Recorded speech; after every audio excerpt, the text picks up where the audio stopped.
Assalamualaikum warahmatullahi wabarakatuh. Selamat pagi, selamat siang, selamat malam. Hari ini saya akan menganalisis nih komunikasi dalam acara Indonesian Idol, khususnya dengan menggunakan model komunikasi interaksional yang dapat kita lihat dari mekanisme voting SMS yang digunakan dalam acara tersebut. Oke, next di slide berikutnya. Indonesian Idol ini adalah acara pencarian bakat bernyanyi yang sangat populer di Indonesia tentunya. Program ini merupakan adaptasi dari American Idol pada tahun 2004. Ya, setiap musimnya acara ini menampilkan kontestan dari berbagai daerah di Indonesia tentunya. Yang menarik, pemirsa tidak hanya dapat menonton pasif, tetapi juga ikut berperan aktif nih menentukan siapa yang akan menang melalui si voting tersebut. Kita lanjut di slide ketiga. Mekanisme voting SMS salah satu bentuk interaksi penonton dengan acara ini adalah melalui voting si SMS tersebut tentunya. Setelah semua peserta tampil, voting akan dibuka dan pemirsa bisa mengirim SMS dengan format tertentu untuk memilih kontestan yang favorit dari si audiens atau penonton ini. Jumlah voting inilah yang sangat menentukan siapa yang lolos ke babak selanjutnya tentunya. Inilah bagian penting yang membuat Indonesian Idol berbeda dari sekedar tontonan biasa. Lalu di slide berikutnya, di slide keempat, model komunikasi interaksional dikembangkan oleh Wilbur Scrum pada tahun 1950-an. Dalam model ini, komunikasi tidak lagi satu arah nih, tetapi dua arah.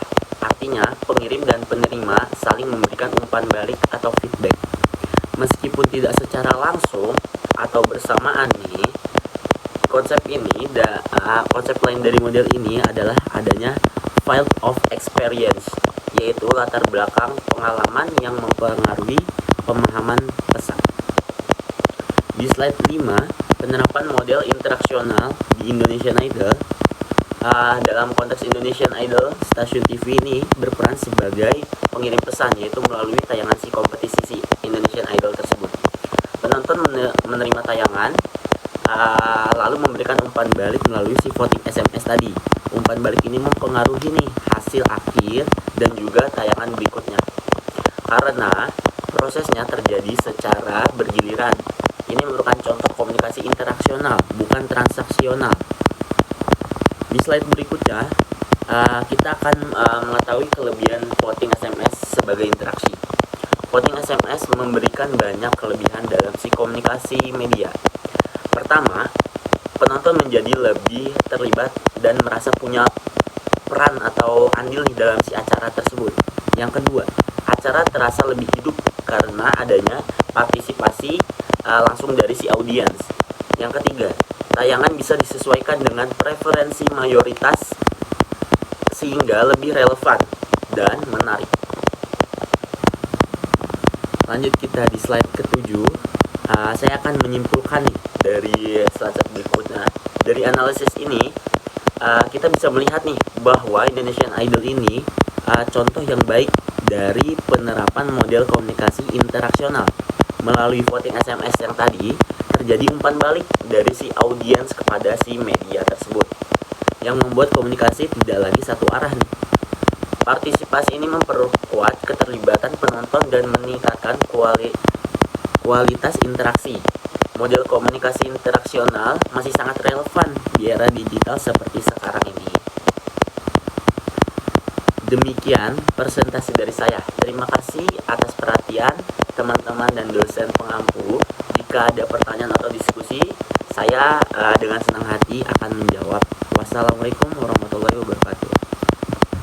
Berdasarkan vote dari Indonesia memilih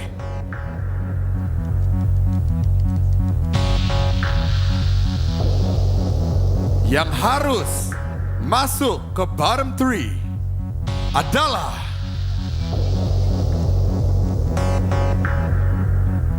mohon maaf, The Boys. Kenris dan Axelo. Kalian adalah dua peserta pertama yang memasuki bottom 3 malam ini. Sedangkan Anjali